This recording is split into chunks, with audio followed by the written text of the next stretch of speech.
Okay, hi everybody, this is Gary Wilson, and welcome to this week's live Investor Agent Weekly webinar. I appreciate you guys being online, and welcome aboard to everybody who's also taken Flipping for Profits training program, or rental profits without the pain, or turning rental problems into real estate profits. And just a reminder, wholesaling is officially in edit mode. We should have that completed by the end of December, and then we have a lot of other work to do behind the scenes, but we should be rolling that out sometime in the first quarter, no later than March. Tonight, what I thought I would do, since a lot of people have been asking about this, is go over a blueprint of wholesaling. So for all of you guys who've wholesaled before, definitely stay on, because I'm going to show you something that's going to really open up your eyes about wholesaling. I'm personally don't do it anymore. But it's a personal thing. It has nothing to do with the business or whether or not it works. It absolutely does work. But I'm going to show you how to get paid as many as 5 times off a wholesale transaction. Okay, that's you being the agent and you're working with wholesaler and traditional clients. Tonight I'm not going to get into a lot of the infrastructure, like whether you should wholesale or do net listings in the states that allow net listings. I'm also not going to get into setting up LLCs and all that. We'll do that in separate webinars. Tonight we're simply going to focus on the big picture, what we call the blueprint. I'm also going to go through a checklist with you, because a lot of you, I can tell based on the questions I'm getting, that you're involved with wholesalers. I want to make sure you're not only serving them, but also positioning yourself for profit. Okay? And the third thing is, if we can get to it, is show you how to actually offer and present a wholesale deal to a prospective investor.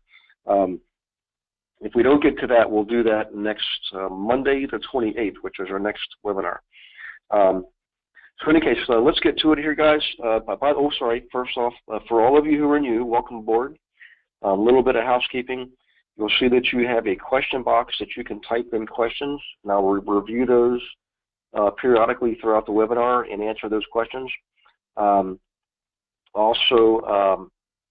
If you, from time to time, I will unmute you and bring you on live, okay, depending on the circumstance. If you have an active transaction you're working on, for example, and you need a little bit of help, or you have specific questions related to a specific transaction, sometimes I'll unmute you, we'll talk about that, and everybody will benefit from that Q&A.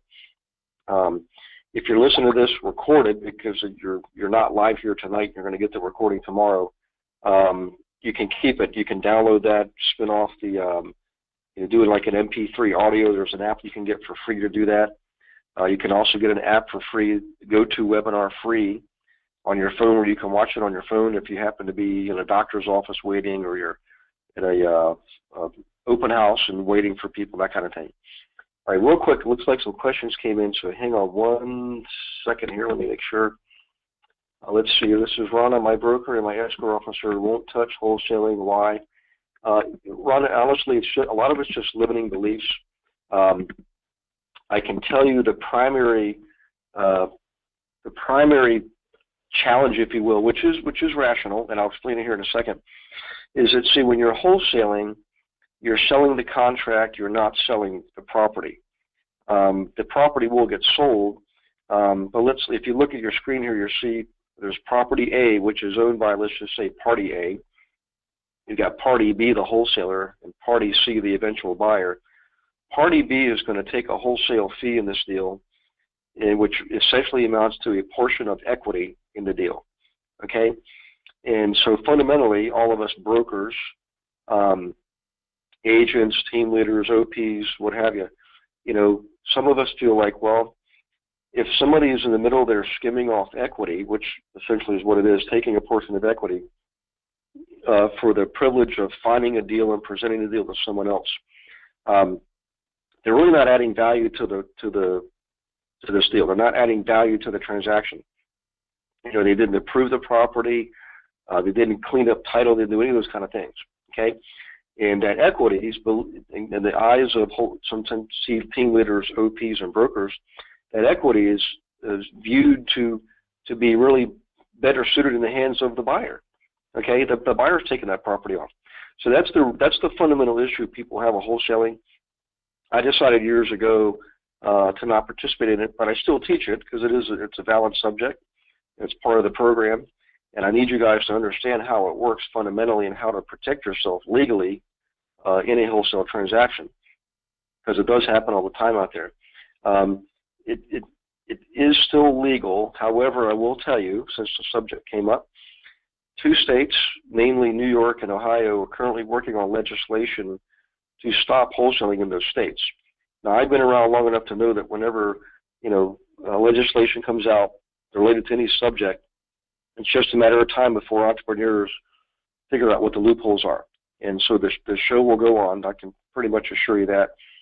There's been discussion of this going back to the 1970s and 80s, and it's gone back and forth. It's been hot and cold and all that, but it never goes away. So in any case, so Rhonda, I would, if you represent a wholesaler, let me tell you, listen to this. Let's go through some examples, and you can see what role you can play and how you can actually profit from this.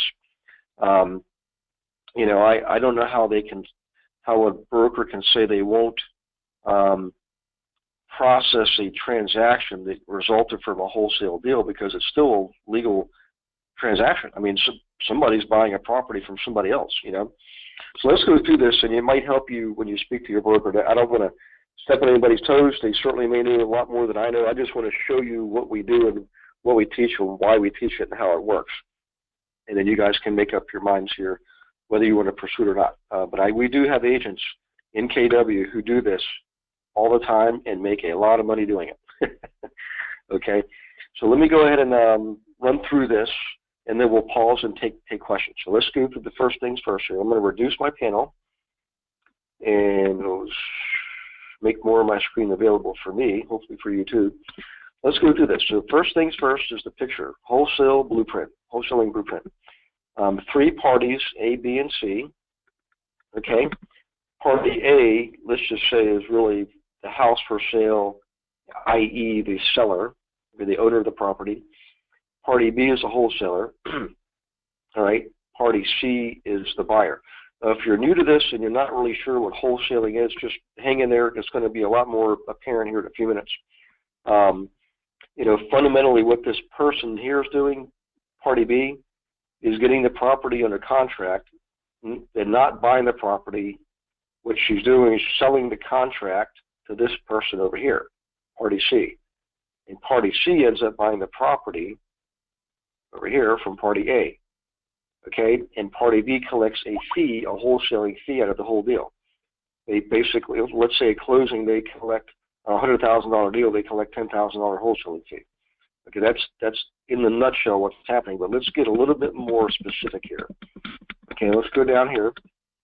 We're going to take the 2 people out of the picture so we can focus on contextually what's happening.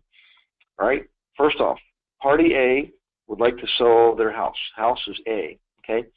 Party B gets the house identified as A under contract and earns a wholesale fee, basically an assignment fee, because what you're doing is you're assigning the contract from, party B is assigning the contract to another party, in this case, party C. Party C purchases the sales agreement from party B, or the right to purchase the property, that is. Okay, so party C initially is purchasing the right to purchase the property. That's called an assignment or a wholesale from party B, who originally got in the contract. So party B has what's called contractual equity and owns the buyer portion, the buyer degree of that contract. Okay, and he or she, if she words the contract, the sales agreement properly, can assign or sell the contract, which is in this case what she's doing. Sells it to C. C ends up buying the house from A, from party A, ends up buying, so party C buys house A from party A. All right, so that's really what's happening here. You've got 3 people. Let me bring this back up here. Okay. B, I'm circling her now, gets property A under contract. She doesn't actually buy the property. She takes the contract in her hand and sells it to this guy over here. He pays her whatever, $5,000, $10,000, $1,000, whatever the case is, for the right to that contract, and now he has the right to purchase this property from party A. That's fundamentally what's happened, but it gets better than that, guys. Okay, here's why I want you guys to hang in there. All right? If you notice, nowhere in the prior example did we ever mention a real estate agent, okay? That's because a lot of wholesalers are operating independently. They may or may not be agents. If they are agents, they really need to take the wholesaling program that we have coming out in the first quarter.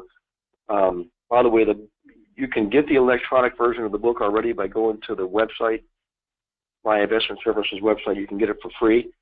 It'll explain a lot of this in kind of plain English terms. But in any case, back to this. The next step is this. Here's where you come in. You might think, well, why would I want to get involved with a wholesaler if that's all they're doing? Well, here's why. Okay? Remember, in order for a wholesaler to be successful, he or she's got to find properties, number one, which sounds like what? Sounds like an agent can play a role here. Okay? And also, this person better hope that she can find a buyer to come along later on and actually buy the property or she buys the asset from her.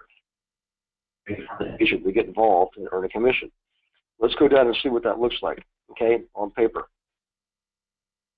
I'm going to read this to you. It's going to take a little bit of time, and we're going to go back and go through an example, right? So enters the picture this person, an investor agent, all right?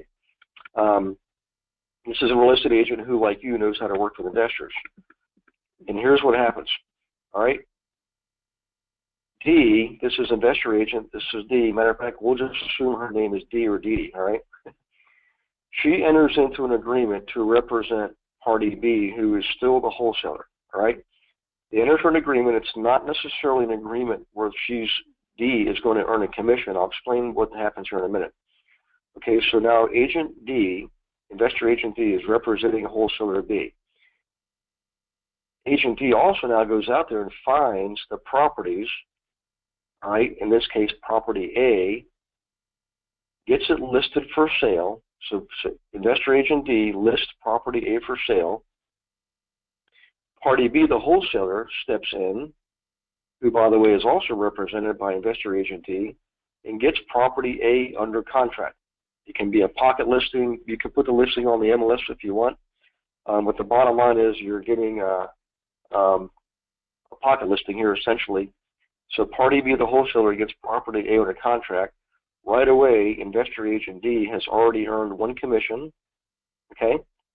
Now, we're not done yet, because when party B gets this property A under contract, he or she needs to make sure a buyer comes along to buy the contract from her. In this case, investor agent D goes out and says, yes, I have a buyer. I found a buyer to buy the contract from you, Mr. and Mrs. B. They buy the contract, and then party C eventually does go and buy property A.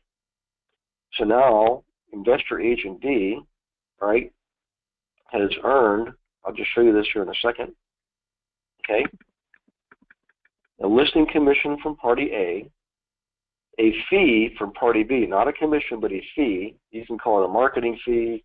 Marketing fee is the most common term used, from party B, all right? Investor agent A also earns a commission, all right, for representing the buyer, right, who buys property A. Actually, this should say C here, buyer commission. Let's make that C. Sorry about that. Okay, now I want to make sure I finish my dialogue up here. So, all right, so D finds the buyer C, represents C in purchasing the agreement from B, and ultimately buying the property from A. So A sells the property to C. All right, the wholesaler up here gets her wholesale fee.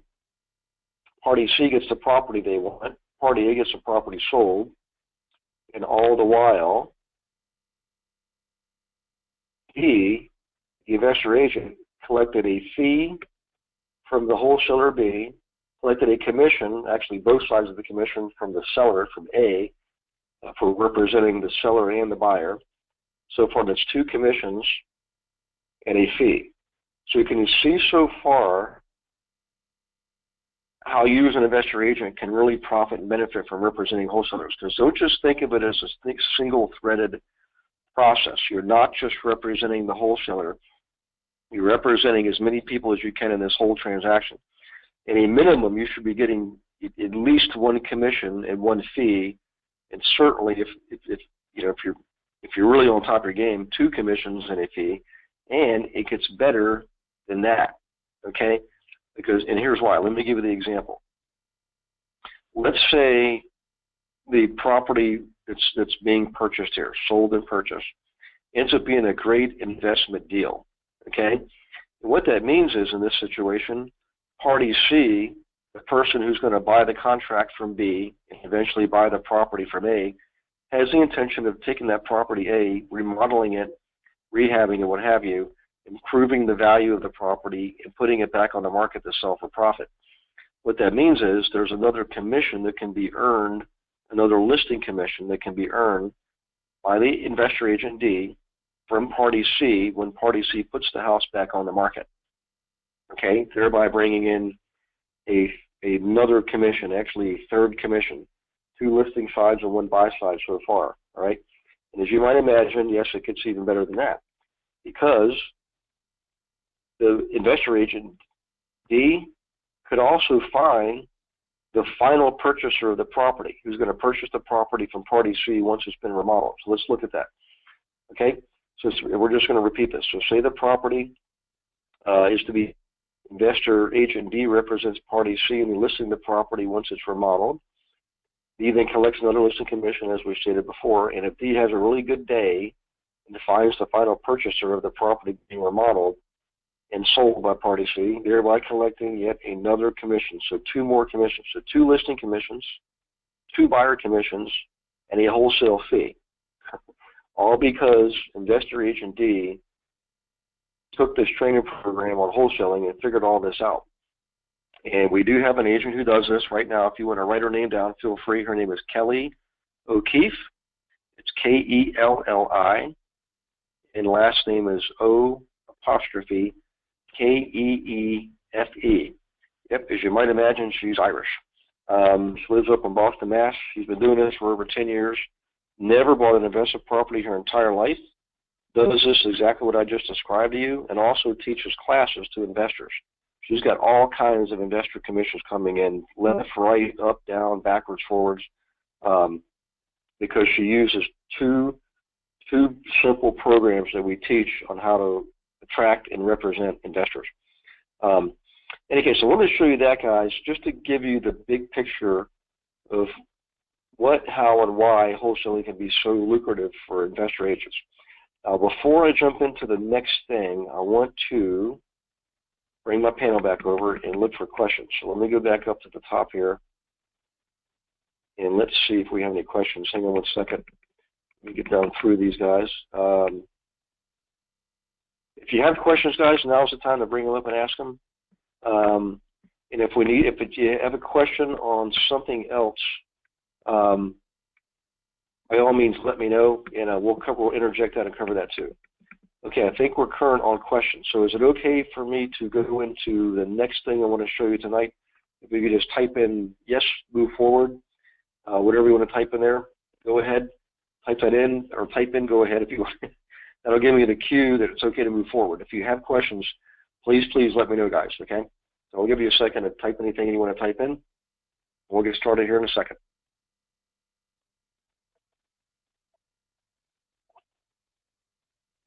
Okay, let's see. Maxine says, yes, on with it. Okay, you got it. By the way, have any of you guys seen this before? What I just showed you, has anybody recognize the profit potential in the way that I just showed you? Let me do that. And we do have a question here from Wanda. Hi, Wanda.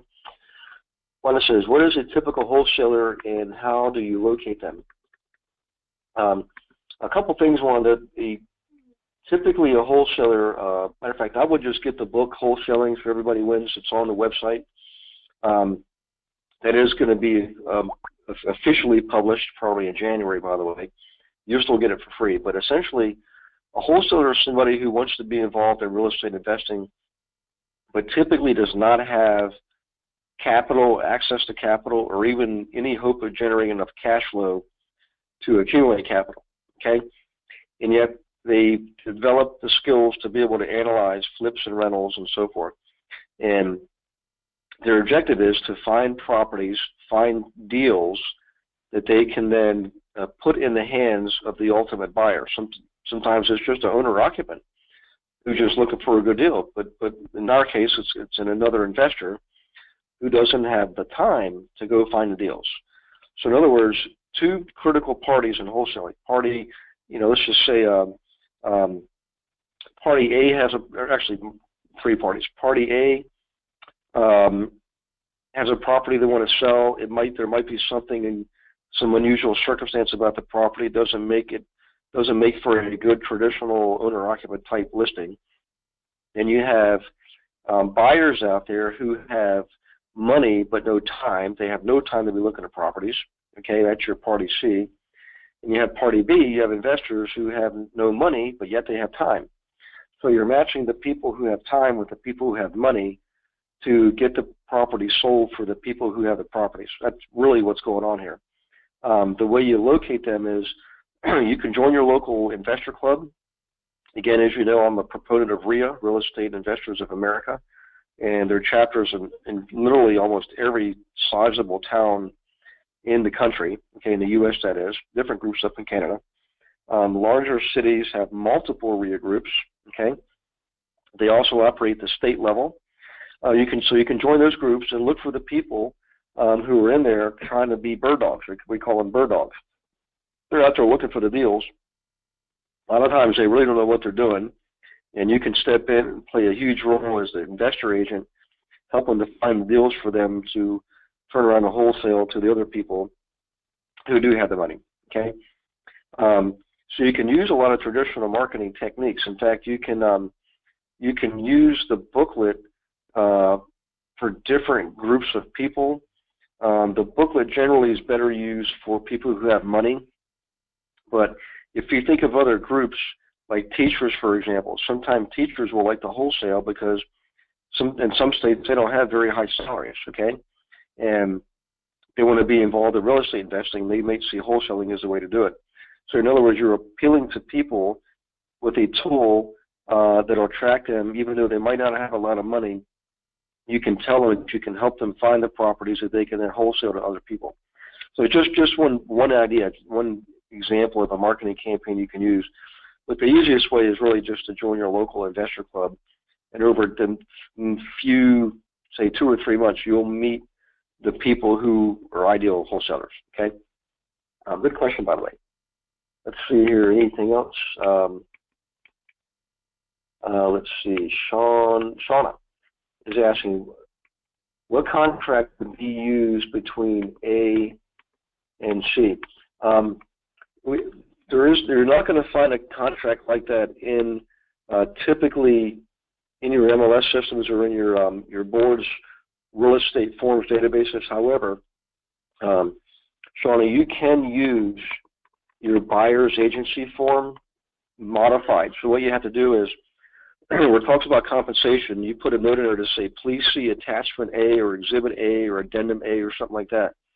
And in that addendum or attachment or exhibit, you're going to specify that you're collecting a fee, a marketing fee from the wholesaler, and as opposed to a commission, okay? You don't have to get real specific on wholesaling or anything along like that. You're representing them because technically, legally, they're a buyer. They're getting something under contract, okay? You know that their intention is to sell the contract, and the way you collect from them is you tell them for every deal, every contract that they sell, that you get a fee from that, a wholesale fee. That's the first part. The second part is this. When you write the buyer's agency agreement, guys, and this is really critical, again, I didn't want to get into this much detail, but it came up, so let's address it. You know that this person is selling the contract to another party. Right? The way that you ensure that you do collect a fee from the wholesaler and a commission, okay, is to say that the buyer's agency agreement is transferable to any party, any heir, subsequent owner of the contract, and fully enforceable okay, under those terms. In other words, the wholesaler B sells a contract to party C. You have in there that the terms under that agreement are transferable and enforceable to the new party. It's almost like a deed restriction. Okay, if you think about a deed restriction, same kind of thing, but you're doing it on a buyer's agency agreement. So, good question. That was an awesome question. I appreciate you bringing it up, Shauna. Okay, this is from Hassel. Hassel says, questions. What cap rate is good for an investor? Where do I get 30-35% out of? Because as of now, I have been just calculating $1,200 per year. When I add 30-35%,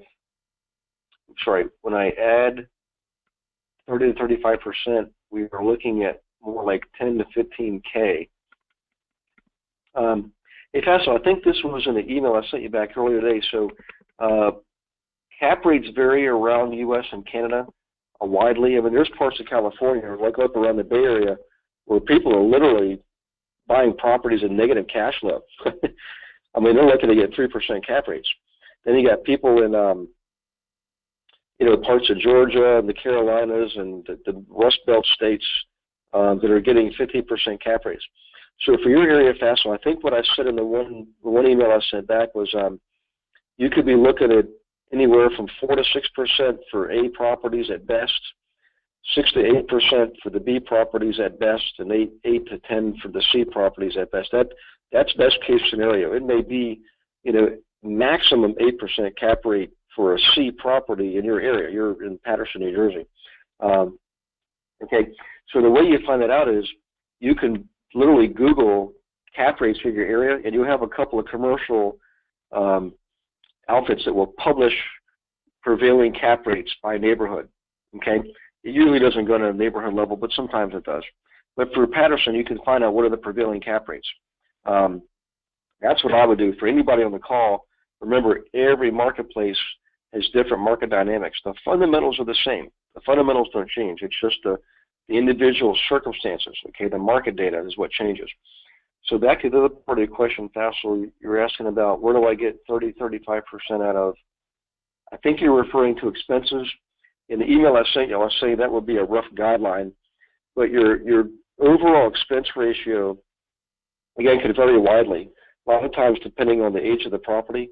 So if you got a 100-year-old property, man, you could be looking at 40, 45, even 50% of your cash flow coming in being applied to maintenance and repairs, water, sewage, garbage, taxes, insurance, the whole 9 yards. Okay, on a newer property, you might be looking at maybe 25%. Excuse me. Okay. And that comes out of that's on the expense side. So guys, if you think of a balance sheet has two parts, asset and liabilities, and the other part is income expense. On asset and liability, the assets are the actual holdings themselves, the buildings, what have you, stocks, bonds. Okay, liabilities are the loans, the principal amount of the loan. So if you have an asset of $1 million building and you have a loan of $700,000, that goes, the property goes on the asset side as $1 million. The loan goes on the liability side as $700,000. And then on the income expense sheet, okay, that property generates, say, $100,000 a year in cash flow. That's income on the income expense side, all right? And let's say all your expenses, maintenance and repairs, taxes, insurance, water, sewage, garbage, make up 35%. That gets deducted from the income, and then the remainder is your net operating income. So Faisal, I would use the first start off with the cash flow worksheet on any properties you're looking at, real basic one. It's right in your material, and then from there graduate to the opportunity evaluator, because you'll see right there income is up top on the left-hand side, and then down below on the left-hand side is all the expenses, and that calculator does the deductions from you. So the expenses come out of your income. That's the income expense side, all right? The asset liability part of that, if you look at Faisal, look at the opportunity evaluator, look at the very top of that page. It tells you the purchase price of the property, assuming that's the real value, And then you also have below that your loan information. That's your liability. So asset liability up top, income expense down below. Asset liability reflects ownership and overall debt, and income expense reflects monthly income, money coming in, and expenses, money going out. Okay, I hope that helps. Let's see what else we have here, I think. Oh, this is from, let's see, who is this? Check the attending chart real quick.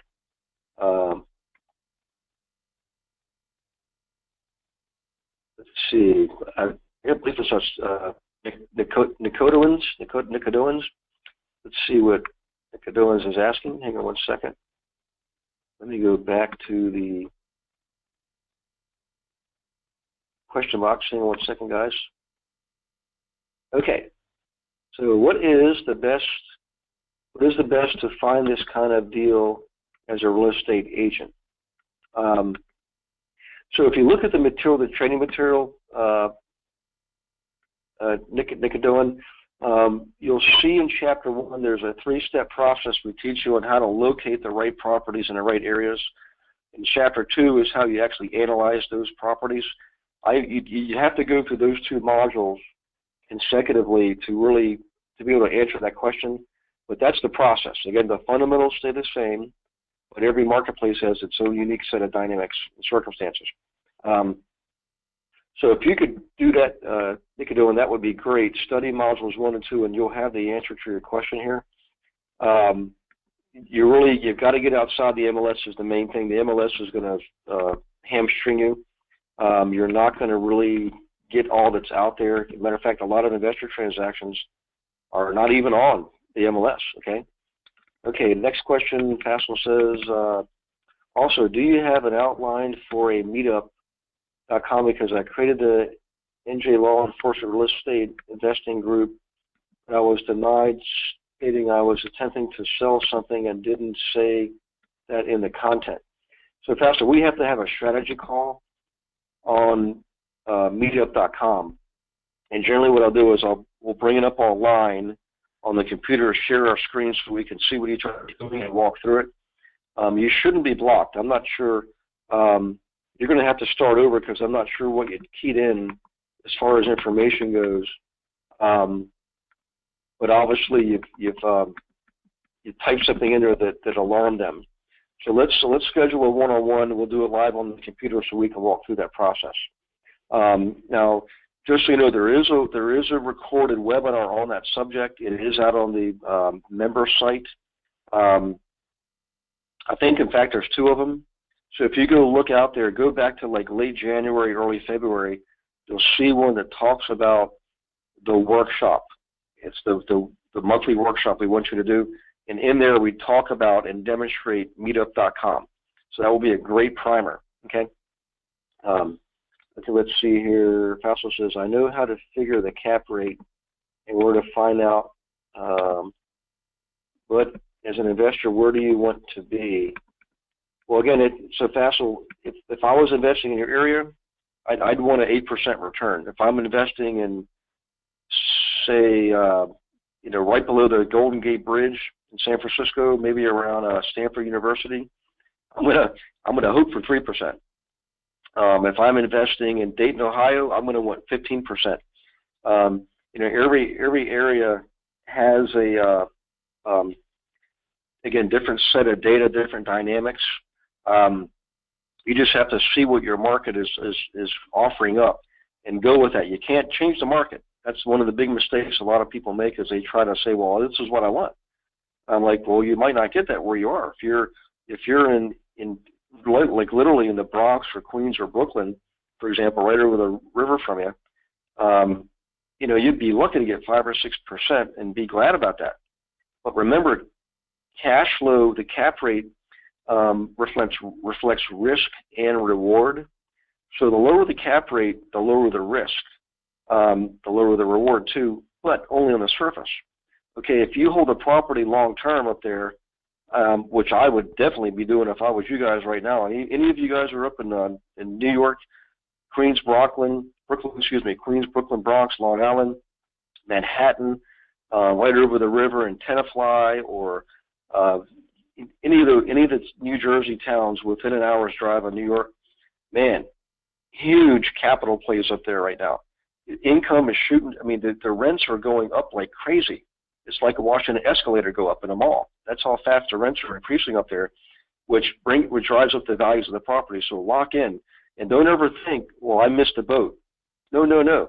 That, you know, the economic cycle keeps going around and around and around, and if you keep waiting for the perfect opportunity, you're gonna basically wait your whole life for nothing. Okay, you've got to jump in when you can jump in. There's no better time to start than yesterday. You know, I hear a lot of people say that I can't invest in my area. It's this or that thing. I was thinking, well, that's crazy. Somebody's investing up there because 70% of the people rent. That means 70% of the properties are owned by investors. And no, they weren't all bought 100 years ago. You know, there's properties changing hands every single day. So it gets fast. So like for me personally, I'd love to get 20%, but I know that that's not realistic in most areas. So wherever I'm investing, I go with what the market gives me, because I know if I'm only getting 3% cash flow, I'm probably going to be getting 15% capital appreciation over a 5 or 10 year period, and I'm willing to take that bet, particularly right now. So keep that in mind. That's why you always want to look at that. If you look at the rental property reporter, the online calculator, see, that helps you see that picture, because it accounts for not just rental income, but also capital appreciation. See, that's the thing about the opportunity evaluator. That's great at showing you current income expense, and you can do a lot of what-if scenarios. Rental property reporter, man, that's the place you go to if you want to account for the whole picture of rent and appreciation. And really, a lot of savvy investors, they like that one anyways, particularly people from a stock and bond background or financial planner background. That's the place to go. So really fast. So you've got to, the answer to your question is it varies region by region. I'm going to suggest 8% in your area, but you've got to look and see what the market's offering and tell your investors this is what the market's offering. You can't make something out of nothing. If your market's giving up 8% and your investors are saying, I want 15%, it just either they're going to be searching to the end of time or go outside the area. And you can go into Pennsylvania, in the outskirts of New Jersey and outskirts of New York, and find areas like that. You just have to go outside the area. I guess is what I'm getting at. In any case, these are really great questions, guys. We're getting way off subject, but I don't mind as long as you guys are okay.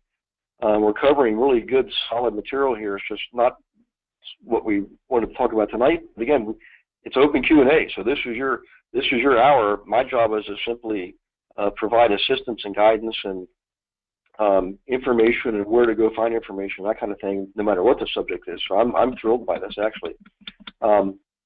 Okay, I think we're caught up on questions. Let me go to the next thing here. Hang on one second. All right, let's do this, and we'll save the other. The other thing I was going to go through about how you actually sell a contract. We'll do that next week, guys. I promise you that. But let's try to get through this, because this is a great checklist. And the reason I want to do this is a lot of you actually are involved as wholesalers now. I just want to make sure if you want to wholesale, that you follow this guideline. It's basically a order of events. So let me reduce my panel real quick here and go back to this. All right. So number one is, if you're going to be involved in wholesaling, possibly you want to wholesale yourself. And the answer is yes, you can, even as an agent. And if you're not sure, don't ever assume and guess. This is one area of real estate, guys, where you really can you can ruffle feathers. That's why Rhonda's broker is probably leery of it, because maybe they've had a situation in the past where an agent didn't know what they were doing or an investor didn't know what they were doing. So I would read the Wholesaling's for Everybody Wins book, and later on, if February, March, if you guys want to take that program, feel free, just ask. We'll put you in the first group and give it to you for half price. But let's go through first things first. I just want to make sure you understand what it is you're going to be dealing with if you decide to do that. Okay, checklist. And by the way, I will make sure we send this out with the recording that Beverly sends out. So, and the other one too, by the way, the blueprint. All right, first things first, determine what your goals are. If you're going to be involved with wholesaling, ask yourself why. And keep an open mind. There's good answers and there's negative answers and there's positive answers. There's some, just like anything in life, there's a yin and the yang. You just can't get away with it. We love our cars. They give us from A to B, but they take a lot of money to operate and gas and insurance and the whole 9 yards. Yin and yang. So wholesaling is, what happens is you can earn money wholesaling, but at no time are you ever actually owning anything. Okay, when you wholesale, you can generate cash flow, but there's no equity. All right, that's why I stopped doing it at some point. For one of the reasons, because I realized, man, I'm working, I'm generating cash flow, but I have no ownership. Okay, that's the downside. The upside is, if you have no capital and you have no cash flow, it's a great way to get involved with investing. In your cases, most of you have licenses. I suggest you use your license to generate commissions and wholesaling fees. Okay, so first things first, determine your goals. All right. Next thing is to set up your business structure. If you're wholesaling and you're involved yourself directly, you never want to use your own personal name. Never be involved as a sole proprietorship. Okay, you always want to set up an LLC, and the LLC is basically the entity that's getting properties under contract and selling properties. Okay. Now remember, some of this is the high levels covered in the book, much more detail in the training program. That's number 2. Number 3 is either find the right kind of realtor or become one. Most of you who are investor agents, you have access to wholesaling material, at least at the high level for free, and of course the training program coming up for half price. But master the skills, master the art of the game, the art of the deal. All right, so you, either as an investor agent or your wholesalers who are going to rely on you, have a much better chance of generating profit and eliminating or reducing risk. Okay. All right, number 4, determining what areas you're going to be in. Now the good news is, remember I said fundamentals don't change? Same thing here. Everything you learned in Module 1 and Module 2, whether you're in the investor agent program, flipping for profits, or rental profits programs, even the property management program, turning rental problems into real estate profits, we always cover the basics first. In this case, it's Module 1, all right, and in this case, also Module 2. Module 1, how do you locate the properties in the right areas? Module 2, how do you analyze them? Okay, so that's you got to determine the areas first. Okay, that's Module 1. The next thing you want to do is this: before you actually get anything under contract, you want to make sure you have your buyers lined up. So if you think about the diagram I showed you earlier, whether you're a wholesaler or an investor agent, you always want to have your buyers first. You've got to locate them, get them under buyer's agency agreements, make sure they're qualified. Remember, interview them and qualify them. That goes back to Module 2 in most cases, all right, of the training programs. Interview them, qualify them, engage them through a buyer's agency agreement. Okay, that's the next step. The 6th thing is once you've done all that, now you can dig deep and find out what are their needs, the people who need the properties. What are they looking for? Are they looking for rentals? Are they looking for flips? Are they looking to live in a home themselves? Whatever they're looking for, you've got to determine that and document it every single time. You should be able to pull up a folder on every client you have and bring up individual files based on subject. File number 1 should be, what is it they like to do? Do they like to flip homes? Do they like to do duplexes? Do they like single-family rentals? Do they like big apartment complexes, storage facilities, whatever the case is? That's what you do in step number 6. All right. Step number 7 is, now you can go fill the orders. So number 6 is you determine what the needs are. You get the clients to place their order. Number 7 is you finally go use what you did in step number 4. You determine what areas to work in. You go out there and start digging in there. You find the property. So this is where you're going to kind of separate yourself from the herd, okay, and most of the traditional agents who really not sure how to make all this work.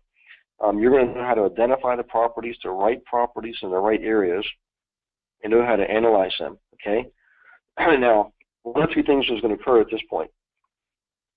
Either you're going to get them under contract yourself, or your wholesaler is going to get them under contract, depending on what role you're playing here. But essentially, you've got to get the properties under contract. You hunt, you go find them, you analyze them, you make your offers, and get them under contract. Okay? The next thing you do is, obviously, you're going to go sell the contracts. Again, this is either you as a wholesaler who happens to be an agent, or your wholesaler is doing this with you representing them. Again, you're collecting commissions on both ends, and also the fee from the marketing fee from the wholesaler. So, in any case, this is really the checklist you need to keep with you to go through the process. If you do any of these out of order, quite frankly, you're going to be hamstringing yourself. I know it can be frustrating to think, well, I got to do all that stuff first. Well, the reality is, if you build a solid foundation, the results are always better. I mean, you always have a better home built on a solid foundation. In this case, you've got a better wholesaling business built on a solid foundation. By the way, I just remembered something. Remember I mentioned the name Kelly O'Keefe that you should have, hopefully you wrote down. If you go out onto the membership section, you're all in the silver level, look for the recorded interviews, and we actually interviewed Kelly O'Keefe. And she'll describe in there what she does, which is what we just described here, and how you can profit immensely from working with wholesalers. So I recommend you do that. In any case, back to this. You get the properties under contract. You present it to your buyers, which we will go over next week, okay? And sell the contract, and you earn commissions and you earn wholesaling fees. All right. Let me bring my panel back over. Let's see what kind of questions we generated, because I know what I just did is going to generate a lot of questions. Okay, this is Maria. Maria says, where did you say the interviews were? Okay, so Maria, once you've been in, I think you may have just joined this month. At the end of every month, what Paul does, our web developer, is he loads all the students from that month into our membership section, silver level, and on there has all the previously recorded interviews. Most of them are what we call expert interviews. They're people who are investors or other agents, many of them not even from our program, because we always want to be fair and balanced and provide other views. And some of our students we obviously have interviewed too. But you also have on there, by the way, all of these webinars. Like tonight's webinar is being recorded, and Paul's going to load that webinar up within the next week or two. If you look on the database, you'll see probably, I don't know, I'm guessing maybe over 100 webinars, and they're all loaded onto the database and cataloged by subject type. So you can listen to them. I think you can strip off the audio. Again, you can watch them on your phones if you get the app on your phone, all for free, okay? And you can dig into any subject you want and immerse yourself. Some of the subjects are out there multiple times, okay, which is pretty neat. So in any case, let's see what other questions we have. Good question, by the way. Okay, this is from Shauna. Shauna asked, what is a typical marketing fee? Is it a percentage? Yes. And we actually like to see you charge 10%. Now, the 10% is of the wholesale fee that the guy is getting, the wholesaler is getting. So let's say the wholesaler earned $10,000 by signing the contract, selling the contract. You would get $1,000 of that, okay? And that's the kind of the going rate. It could vary depending on where you are geographically, but that's the going rate. Your fee, because you're representing them contractually, you're helping to bring parties together. I mean, you're planning, even at just that very essential level, you're providing a valuable resource, okay? And if you get really more involved, like we described in the first part of tonight's webinar, by finding the properties, finding the buyers, man, you can see how you can generate a lot of cash flow just from this one method. And we have agents who just do this, by the way. And again, it's a good question. Okay, let's see here. Let me check for others. As Maria says, thanks. You're very welcome. Well, guys, that was what I had for tonight. Excellent night for Q&A. I love it when you guys are more active and more lively. And so thanks, Faisal. And Nick, by the way, Nick, do you normally like to go by Nick, Nico? I don't want to dishonor your name. Nicoduans, the pronunciation, that would be wonderful. I just want to make sure I honor your name now and forevermore. So, in any case, guys, let me just check here and make sure one more time that we are caught up on questions. I don't want to cut you off short. And while we're looking for that, I want to wish you all a happy Thanksgiving. I'm at my father's house in Washington, D.C. I just got here a couple hours ago, so I'm going to go down and enjoy a little bit of time with him. And I will not be teaching. I'm not teaching at all this week. Oh, by the way, speaking of teaching, okay. Next week I've got my own training. The week after that I will be in Alabama. So for those of you who are in, let's see, Huntsville, where else did I teach here before? Southeast of Birmingham. Can't think of the name of the town now. But for any of you in Alabama who want to drive to Birmingham, I will be there on the 6th, 7th, and 8th, 3 different offices, and I go down to Gulf Shores on Friday the 9th of December. The following week I will be in Atlanta. Actually, the following 2 weeks I'll be in Atlanta. The weeks of December 12th and December 19th, I'll be in Atlanta. For all the folks in Atlanta or anywhere around Atlanta, look me up, hook me up, let's get together. If you got a workshop going on, please invite me. I'd love to come speak at it. Doesn't cost anything. And if you just want to get together as a group, we've done that before and form masterminds that way. Matter of fact, some of you guys in Atlanta are ready for a mastermind. If anybody wants to take the lead, I'll show you how to initiate it, get it started. I'll facilitate it for you, and then we'll hand it off to you, okay? And if you bring pizza, it'll be even better. Matter of fact, I'll pay for the pizza. How about that? Okay, guys, that's pretty much it for me. Let's laugh out loud. Hey, Liv, I'm serious, man. I want to meet up with some of you guys. So keep me posted.